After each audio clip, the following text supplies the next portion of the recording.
Good morning and welcome to the Tuesday edition of the WINY Talk Show. This is your host, Isham Martin. I'll be with you till 10 o'clock this morning, talking today again about education. I think that we had a good program yesterday because of the many phone calls that we got from you, our listeners, perhaps helped by the fact that school is out this week. We got 2 phone calls from students in northeastern Connecticut who wanted to participate in our discussion, had one at the tail end of the program, and we would have liked to have spoken for a little longer to that young person, but we were unable to. And the program was kicked off by a very good phone call. I spoke at length with Attorney Tomeo from Pomfret, who was on the Board of Education in that town, and we talked about education with him for a while.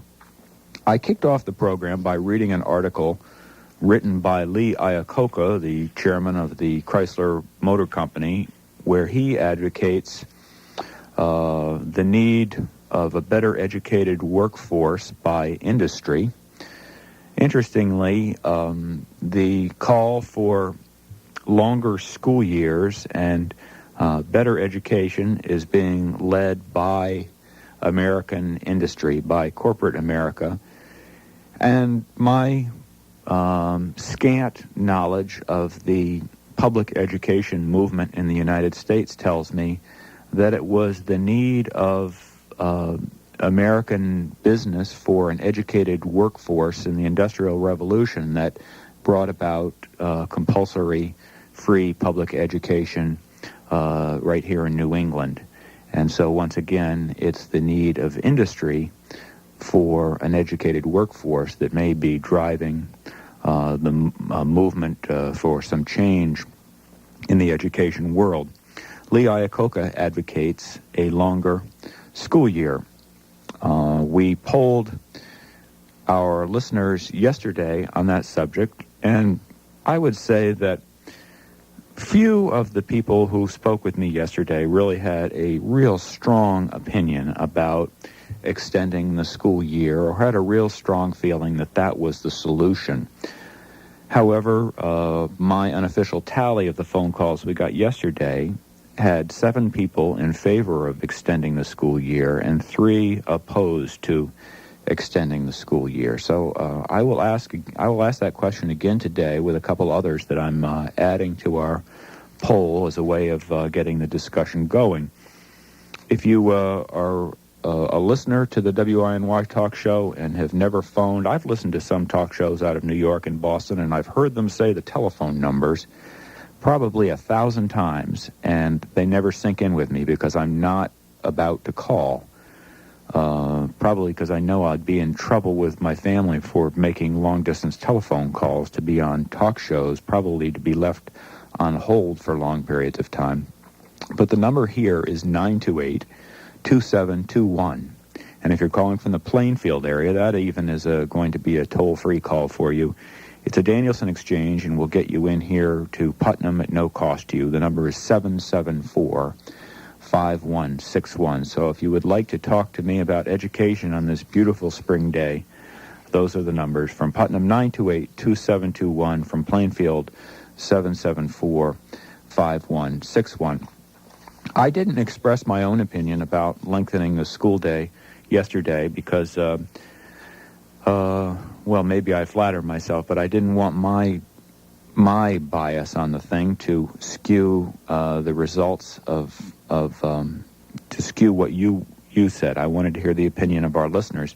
I'm against a longer school year for a few different reasons. Not because I disagree that there are some problems in education and that kids need to learn more than that they're learning, but I lack trust in the state as the state and the town to use wisely that time during which they have control of my children and your children and my neighbors and your neighbors. It's sort of a freedom issue with me, and I tend to get philosophical about things like this. One caller yesterday had the same opinion. She is somebody that had spoken in her discussion with me in passing about homeschooling, so I know that she is in sympathy with the idea of homeschooling. And she used an expression about the state having control of her children or our children. And I share that concern about how many of the hours of the day do we give up influence over our children to the state in the interest of our children being educated. And I think that people that are interested in homeschooling, and I have a great regard for people who undertake homeschooling, people who do that are not concerned only about whether their children are being well educated, and whether they're getting a lot of information and the right information in school. They're also concerned about all of the other influences on their children, all the other things that happen during that school day, all the contacts with the other kids and the adults, and without necessarily judging the other kids and the adults with whom they come in contact. I think that they have some questions about whether those are all of the right influences that they want on their children, and would they not rather have their youngsters home with them where they can have more influence over who and what kind of information and what kind of books their kids come in contact with. I think that there is an awful lot of stuff in the school day that is not, strictly speaking, educational. There are a lot of study halls. There is a lot of sports. There are movies and videos watched in school. There are fundraising efforts undertaken in school that have some educational components to them, but that are not, strictly speaking, educational activities. I'm not satisfied that if we made school days longer or school years longer, that time will be taken up with education. I fear that it may be taken up with other things, and that the hours, that there will be hours that my babies won't be home with me, where I'd rather have them home with me, or playing in the woods, or fishing, or doing a lot of other things that also are important. Among the things that Lee Iacocca listed as the reasons why parents are opposed to longer school years, he refers to the well-heeled parents who want the kids away at camp all summer, and they don't want a longer school year. Divorced fathers who have custody in the summers don't want it. Taxpayers thinking that school taxes are too high to begin with don't want it. Those who say kids need time to be kids don't want it. I adopt a little bit of that last one. Those who say kids need time to be kids don't want it. So, sort of as a corollary to that argument on my part, that the schools more and more are filling up the day with non-educational material, for whatever reason, I include sports in that. And I raise the question to you today for sort of a poll question. Have we overemphasized the role of sports, of athletics, in American schools? I don't mean just public schools, public and private schools. Do we spend too much time at athletics? Interestingly, I saw this weekend in the New York Times, in the Connecticut section, an analysis of what is happening with applications to colleges and universities in the state of Connecticut. And a representative from the admissions office at the University of Connecticut cited the success of the men's and women's soccer and basketball teams as attracting more Connecticut students to want to attend the University of Connecticut.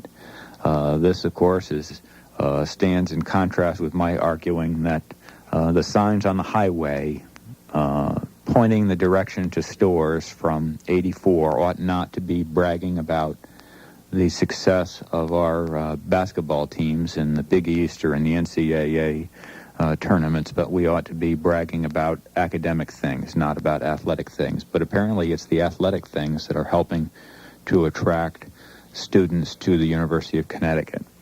So I add that to my question today and my poll today, in addition to yesterday's question, should we extend the school year?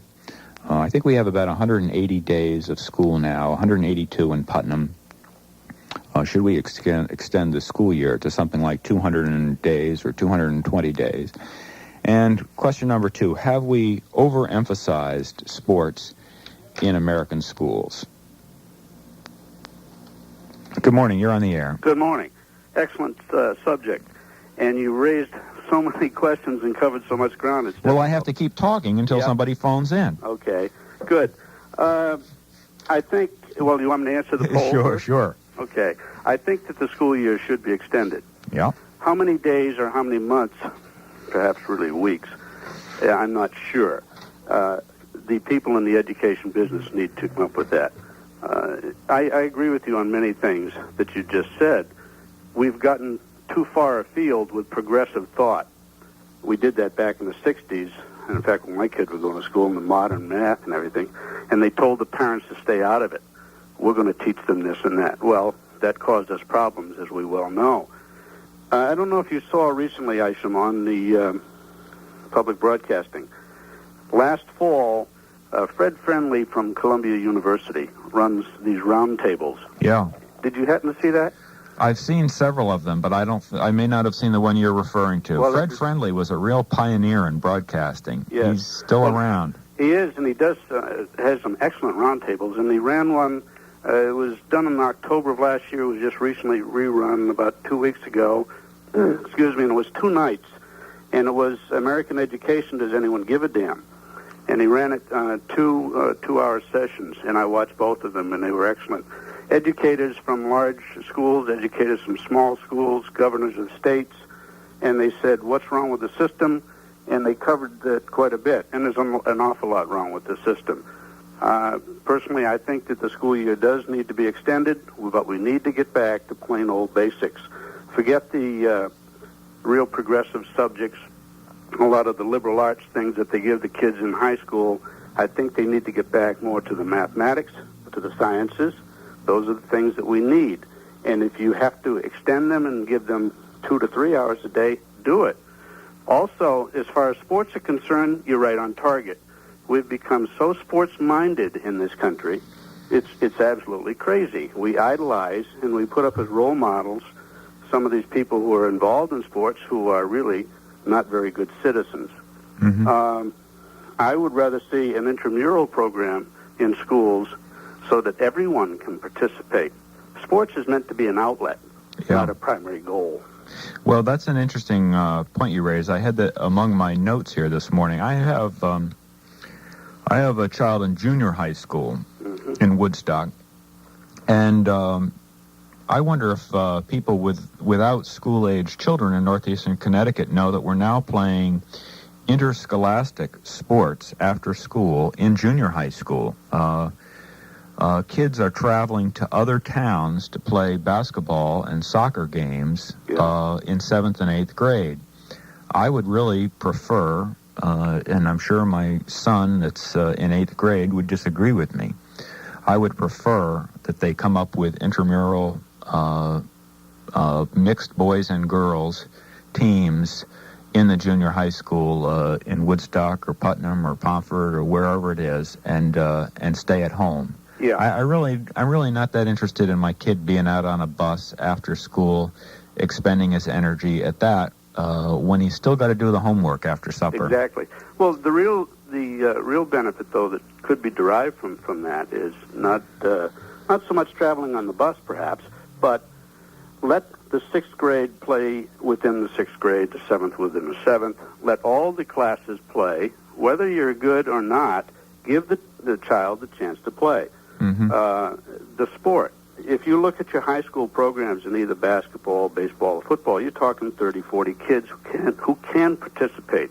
And I would venture to say there's probably another 100 on the side who would love to, who can't, only because you can't take that many, and they aren't that good. But who cares whether they're good or not? Again, it's an outlet. That is a little bit of the part of their education.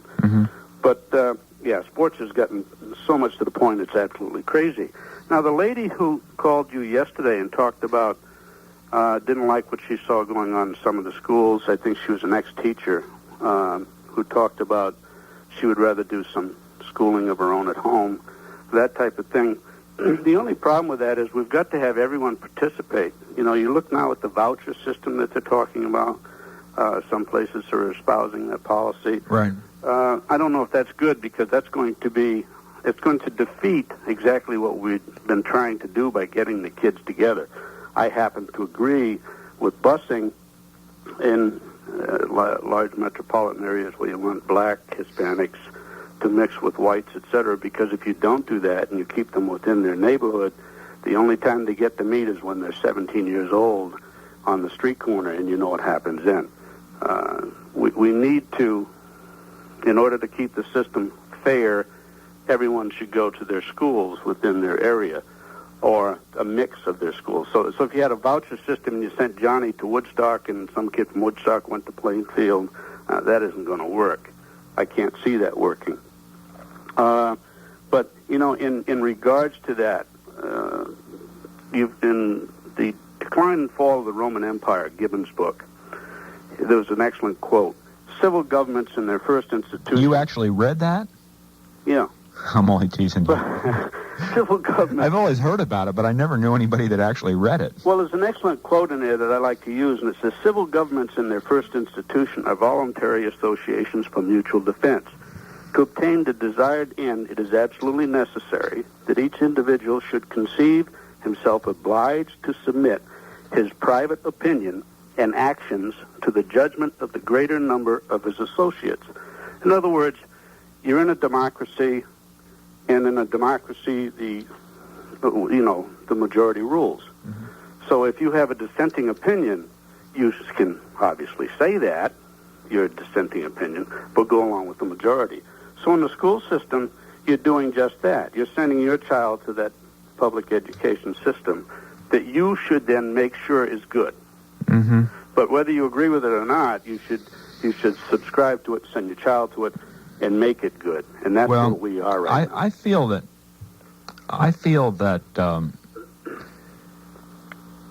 people who, and I have many friends doing homeschooling. Yeah. I think generally they're making a mistake because I think, as you're pointing out, that if they expended the same energy that they do on the homeschooling, which is a tremendous amount of work. I mean, it's overwhelming, and those kids who are being homeschooled are going to turn out just fine because they've got parents that care so much about them and love them so much that whether they're right or wrong, they're making this Herculean effort to... They may also be eminently well qualified, too. And they may be eminently well qualified, but if those parents would expend that same energy that they do on the homeschooling on getting involved in the system and making their local school one that they would be happy to send their kids to, that's right. We would be better served. Exactly. You know, I look back, I'm 56, but I went to a one-room schoolhouse that had 4 grades, and I went there for 5 years. Now, I repeated 1 year because I broke my neck and I had to spend more time and come back. Had one teacher, fantastic, absolutely fantastic. This teacher would take the kids out in the evening to show us the stars and the constellations as part of our learning. And that teacher taught, and boy, you talk about dedication, and I can remember everything that occurred in that school. Now, that's the type of teacher, then they're hard to find, that you need in education to devote that type of dedication and teaching ability to the students. You used the expression earlier on that there was probably a lot wrong with the system. I think that there's more wrong with us and with our culture. Yeah. And I'm an optimistic person and have a bright outlook on life generally. But I had another question written down here this morning to add to, should the school year be extended, and have we overemphasized athletics in American schools? And the third question is, are we simply in a decline as a people? Yeah, I would agree with that. I think we are. I think we are. Our morals, our mores have slipped considerably. All you have to do is watch television, and you can see that. Well, it's been well documented. We've all seen this on 60 Minutes and all these different kinds of programs, that the Asian Americans, and many of them newly arrived in the United States, new citizens, that the Americans are studying harder and are flourishing in American schools, particularly in the math and sciences. Mm-hmm. Now, if we acknowledge that they're simply working harder at it, that they haven't greater native intelligence for those things, but that they're simply working harder at it, and that's why they're having better success, do we really want to go to school longer and lose some of the summer vacation because we acknowledge that we simply don't want to work as hard as we could during those hours and days that we already have to be in school? Or it seems to me that the longer school year is an admission of our inability to apply ourselves and get down to it during the days that we're got to be there anyway. Yeah. In other words, are we soft? Have we gotten soft? Oh yeah. In fact, what you bring up about the Asian American children, it's not so much that they have the innate ability or the desire to be smarter. They really, let's go back to Abraham Maslow's hierarchy of needs. They are hungrier. That's another one I didn't read. Well, I'm glad you're here with me. That's on a need basis. They're hungrier. In other words, their survival needs are much stronger than yours or our children, because our children are perhaps they're housed, they're cared for, they're given a nice pair of $60 sneakers, maybe 2 or 3 pairs of $60 sneakers. They have the latest dress and everything. What do they got to worry about? And so we send them to school. These other kids came here on a shoestring and are living on a shoestring, and their parents are saying to them, the only way out is to become smart and be successful. Not unlike, Isham, 1920s and 25, when the Poles, the Irish, the Italian came here, lived in the ghettos then, and the only way out that the parents saw was to work 14, 16 hours a day, save your pennies, and send your children to college. Right. That was the only way out. That's the same thing that these kids are doing. Our kids are sitting here fat, dumb, and happy and saying, so what if I don't graduate? Or I'll go get a job, and if I don't get a job, somebody will support me with welfare anyway. And you see, the need, the desire to get ahead is not even there because it'll be provided. Going to move along. Okay. Thanks for joining me. Right, bye-bye. Thankfully, that caller read a lot of books that I never read. We got another call on hold. We'll be right back. Both prices go up. Another victory, Bob? Well, we do have the Red Sox versus Kansas City this afternoon at 12:45 and tomorrow afternoon at 12:45. Good morning. You're on the air. Good morning. How are you today? Fine, thank you. First off, I'd just like to say that I think the questions that you've brought out are very good ones. And there are also some that I don't think we really sit down and think a lot enough about. Well, you know, I realize that education is such a complicated and huge issue that to try and sort much out in an hour here and an hour there I'm almost embarrassed at trying to do it. So I hope people don't think that we're being deliberately simplistic. What do you think? Well, I think one of the questions I would have in regards to extending the school year is what makes any of us think that if, be it the educator, be it the parent, or be it the student, if we can't motivate them 180 days a year, how can we expect to do it for 220? I mean, I think the interest level that a student has just drops off tremendously, even in the short period of time of 180 days. So I don't think by extending the program any longer is going to benefit anyone, especially the student. I'll put you down as a no. Okay? You want to try my other questions, or would you like to talk about something else? Have we overemphasized sports? Well, I think that's an important question, and it sort of depends. I don't think you can look so much as far as education has overemphasized sports. I think particularly in the grammar school and even in junior high school and up into high school, it's really not a major emphasis. Unfortunately, the culture has. I mean, you take a look at, our youth today, and they look at people making Roger Clemens making $5 million a year. It's sort of tough not to put a major emphasis on that. But it's difficult, too, depending on where you live and what your social structure is. And how the gentleman before had mentioned, certain races seem to do better in our country based on that desire and that need to get out. And I think that's the same way with sports. You can take a look at boxing or basketball or whatever, and for some people, especially in a city environment, that is their only way out, so they see. Well, they think that it is. They think that it is. Yeah. And I don't know, by de-emphasizing the importance of sports, if that's going to take away from the other wonderful things that sports offers. I played sports when I was in high school, not on the high school level, but in an intramural program, and also, in my town. And that did a lot for me as far as how to deal with people, how to work in a team, and I think that's something that's helped me in life and carried on into the workplace. So I don't think that's so much a problem as maybe it's made out to be. I think the problem is that the monetary aspect of sports, that's a problem. I mean, I can't picture anyone being worth $5 million or $3 million a year to play anything for 6 months. I know I certainly don't make that, and I know you don't either. Well, close, but... But that is definitely a problem that we have to address, and it's a problem that really does start from the home. And, you can't expect to send your children off to school and not get any support, as a parent when they get home. If you're not supporting them through the school program.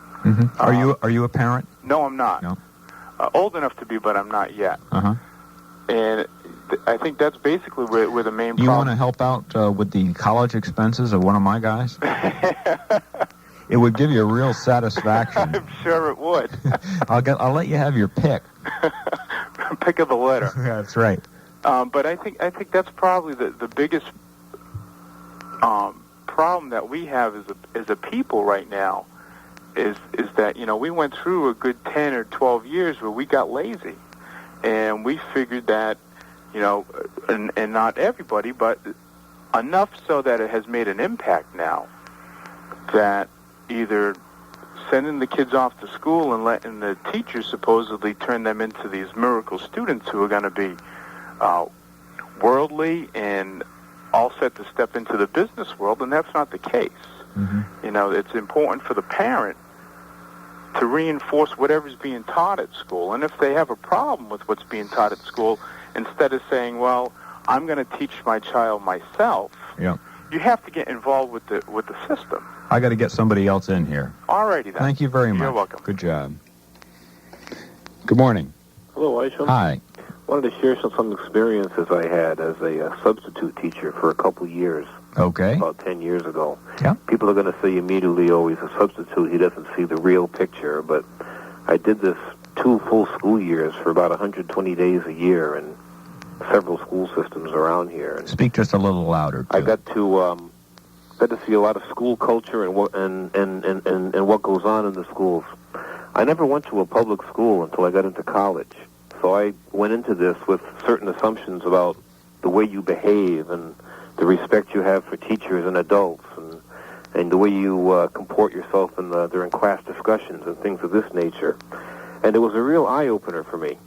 And I believe that a public school teacher has to spend about half of his or her energy simply maintaining order. I don't believe they can really teach the way they're supposed to. And this may sound cruel or callous, but I think that to whatever extent the schools can segregate according to ability level, they should do it, because the children who have a lot of potential, I think, are losing out because of the 10% or so. Boy, if I'd made this comment, you'd be calling here or accusing me of social Darwinism. Well, I guess there is a case for that in some cases. I'm not saying these people, the disruptive students, should not be educated, or some attempt should not be made to educate them. But you've got to reach different people different ways, and if they're impeding the development of other students, I think that it's called for. Well, and probably the problems here are less than in many other places, but I think that you're right. I think that we've swung too far in looking upon the free public education as an obligation of the government and the society, and we should be looking at it as a privilege extended voluntarily by the government that can be withdrawn from people who seem not to appreciate it and take it seriously. And that would be a real revolution, caller, if we began to look at it that way. I think in our high schools now, the only students who really benefit are those who are really motivated to learn, because I don't believe the teachers, for the most part, have time to instill that motivation in the students. They have to bring it with them to school. Mm-hmm. If they don't come to school interested, they're not going to get interested at school unless they have a really, really fine teacher who can overcome all the noise that goes on in our public schools. Yeah. Thank you. Thank Good you. job. Good morning. Yeah, good morning. Hi. Years ago, what we were hearing is, you better be careful, Big Brother is watching. Well, we're on the other side of the picture now. The American Civil Liberties Union is really getting stronger by the minute, and I'm wondering if people realize that they're stealing the America's rights. Now, I've got a pamphlet here that came through the mail, and the American Civil Liberties Union, this man, Roger Baldwin, he's the founder and the leading force. He died in 1981, and he asserted the partisan nature of his agenda. He says he was for socialism, disarmament, and ultimately for abolishing the state itself as an instrument of violence and compulsion. And I seek social ownership of property. Communism is the goal. Now, I'm going to make this quick because I know you have a lot of commercials, but this is what they support and this is what they oppose. Mm-hmm. All right. The ACLU supports the legalization of child pornography, yet they oppose voluntary school prayer. They support legalization of drugs, but they oppose sobriety checkpoints. This is what they support: tax exemption for Satanists, but they oppose tax exemption for churches. Legalization of prostitution, but they oppose religious displays in public. Abortion on demand, yet medical safety regulations and reporting is opposed. Mandatory sex education, oppose parental consent laws. Busing, they support that. Educational vouchers and homeschooling. Ideological testing for court appointees, but they oppose governmental ethics committees. Automatic entitled probation, yet they oppose prison terms for criminal offenses. Public demonstrations for Nazis and communists, but they oppose public demonstrations for direct action pro-lifers. One more thing. Okay. Legalization of polygamy, yet they oppose teaching monogamous heterosexual intercourse within marriage in the public schools. People have better wake up. Okay, thank you. Bye-bye. We've got more calls holding, talking today about education. Right now, let's check Bob Harris's forecast, brought to you by Safeway Petroleum. Good morning, everybody. Our WINY forecast for Putnam and vicinity. After some patchy, dense ground fog around this morning, it will burn off pretty much on schedule. We think just a couple of hours from now it'll be all gone. And then it's going to become mostly sunny, breezy, and noticeably warmer today here in northeastern Connecticut. The highs this afternoon in the upper 60s to lower 70s. Tonight, Our forecast says it'll be clear to partly cloudy, and there might be a shower somewhere between midnight and dawn as a backdoor cool front drops down from upper New England. The lows will be in the 40s. Tomorrow, breezy and cooler here in Putnam. Mixed clouds and sun, the high in the low 60s. Variably cloudy and cool Thursday with a high in the low 60s. And then a chance of rain for us on Friday into Saturday with highs in the 50s. I'm meteorologist Bob Harris for WINY. Show your car you care by giving it the royal treatment at Safeway Car Wash, South Main Street in Brooklyn. Safeway doesn't use those harsh brushes that can leave tiny scratches or power sprays that don't really clean. Instead, they pamper your car with a state-of-the-art chamois cloth system. It's safe, fast, and affordable. Purchase at least 8 gallons of gas at the Brooklyn Texaco or Safeway Sunoco in Danielson, and you'll get an additional... It's 58 degrees in Putnam by the Cargill Falls.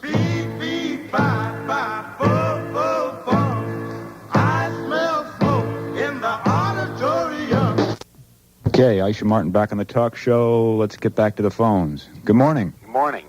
I found it very enlightening, the 2 callers ago, the gentleman who said that he had substituted about 10 years ago.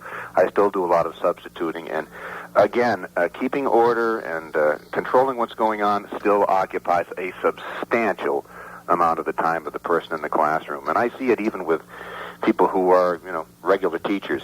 I think some of teachers who are extremely autocratic and firm can, by the power of their personality, keep things going. But not all people are like this, and also many people who would or could be very fine teachers do not possess those types of personalities. So there has to be some overriding atmosphere of discipline. And I had to get a kick out of the caller that you had yesterday who talked about her daughter was gifted or whatever, and that when she gets bored, she gets disruptive. I think this is an example of failing to deal with something. If she's, I've been bored in my life a lot of times, and you don't get disruptive. All right. There are tremendous amounts of excuses made. Well, somebody has problems at home. Yeah. Isham, if you're not getting along with your wife, you can't come in and raise hell at the radio station. Right. Yeah, that's your job. You have to do something. You, to a degree, leave it at home. And we make excuses and reasons and, he's like this because. He's like this because. Not let's get rid of this. But we make apologies and excuses for dealing with things. And I think until we start being extremely objective, firm, and consistent in dealing with these disciplinary measures, nothing's going to change. Mm-hmm. And you also get... Well, I think probably the substitute teacher probably has a perspective on this that probably regular teachers sort of become inured to this and just see this as part of the reality of their work. Well, and, yes, and cease to be outraged. Yes, but you'll also find varying opinions throughout a building as to whether a problem exists or it doesn't. One person will say, everything's fine, and then you'll get someone who's perhaps been doing this for 30 years and is disgusted and discouraged, and these people will be all upset. And you say, gee, well, why is that person upset and this person is happy?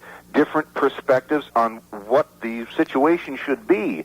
And depending on who is dealing with the problem from the top levels, either something will get done or something won't get done. And it's extremely discouraging because you can almost feel sometimes that, nobody understands or everybody understands. And it's quite a situation. And I'll tell you, someone who has not been in a public education facility in a long time, the way that young people confront, speak with an adult, the language that they'll use in front of an adult, and I'm not talking after someone's felt you out to see if, you're okay or lenient.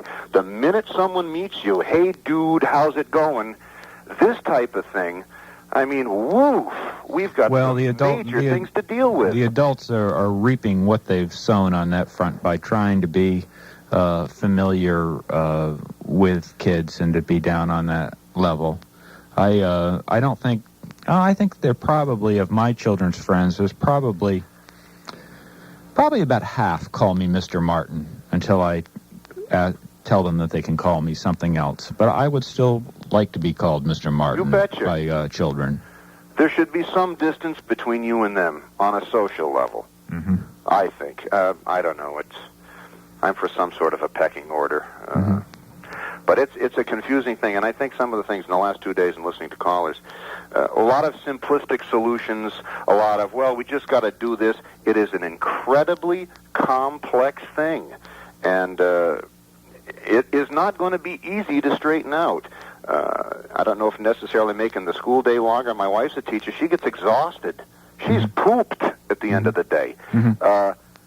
But yet, sometimes in the higher grades, I think some of these kids could do a little bit more work.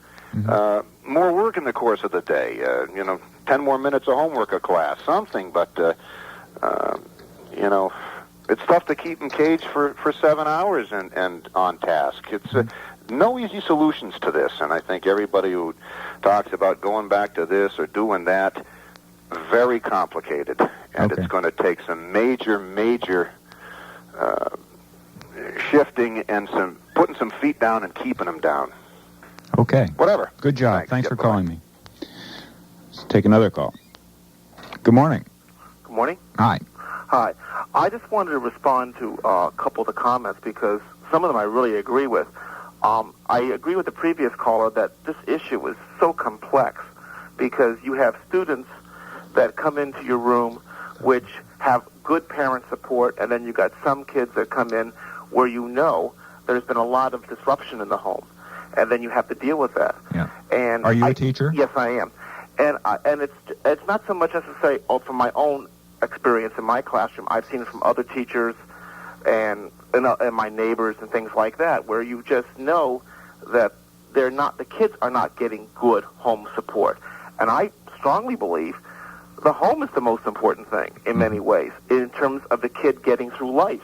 I really feel that if a child, yes, schools are important, you understand. I'm not negating that. But I really believe the home is the largest factor in terms of a child coming in. Those first 5 years they're at home, and if they feel they've been loved and cared for, they have a whole different issue. They can deal with a few problems of maybe they can't capitalize something. That, I think, gives the kids the basic support, and I think our society has tried to, like the me thing. It's more important for me to have my fun, and I will not read to my kid at night because I want to watch Jeopardy or something. That's more important than instilling the love of reading. And then you expect, and I'm not saying it's not our responsibility, but I'm saying that a little bit of this out of the home goes a long way. And so I think the whole society has to accept some responsibility for the support system. And then there was a question I wanted to ask you, Isham. You've mentioned a comment about earlier in your dialogue about movies and videos. Yeah. Do you oppose any use of those in school? I would use them in some classes. No, I wouldn't oppose any use. Because I was confused by your statement, because last night there was an excellent thing about Prudence Crandall on TV, and which I could see good educational value. Like you think about Roots or some of the other things that have been on. Yeah. I'm not saying you use them all the time, but I'm just saying. No, I don't oppose it. I think there's an appropriate use of educational things. I don't necessarily. My point is that if there's going to be treats, I want to have the time to give the treats at home. I don't want the kids. I don't want the state of Connecticut through the local school system to be the one dispensing the treats. I would rather have my kids home rather than those hours of the day be taken up that way. No, that's fine. But I was just thinking that some things have very strong educational value. Right. When you, particularly sometimes in an educational setting, you can explain things a little differently. You can bring out more of the historical things. Right. Of course, some parents do that with their kids too, but not every parent does. Yeah. So that's basically. Well, have a nice holiday. Okay, you too. Okay, I'm sure you need it. Okay, bye bye. Bye. Women. Let's try and squeeze some calls in here down the home stretch. Good morning. You're on the air. Good morning. I'd like to make a comment on the topic you're discussing this morning. Yeah. And I tend to agree with the last two callers that you had, regarding the time that is spent in disciplining the children. Mm-hmm. Are you a teacher? No, I'm not. Mm-hmm. I did substitute during a lunch program back in the 70s, mm-hmm. and I began to see that problem happening then. Mm-hmm. Some of the children lose the respect for the adults, mm-hmm. and part of that, I think, is in the family unit. Maybe with more families where both parents are working, the children have more opportunity to be watching television and not sitting down at a family meal together or as a family unit, where some of these important traits are learned. Mm-hmm. And, of course, when they come to school, I don't think they have the respect that they need, and discipline is a big problem. Yeah. I think it's really unacceptable for the teachers to be having to deal with that. It's hurting the whole society. You know, we're almost out of time, and I've got 2 more calls holding, and we're going to talk about education again tomorrow. So I would just like to say that I also feel that the teachers should be teaching the children to set goals in their life as well. Okay. Okay? Thank you. Join me tomorrow again if you feel like it. Thank Bye-bye. you. WINY.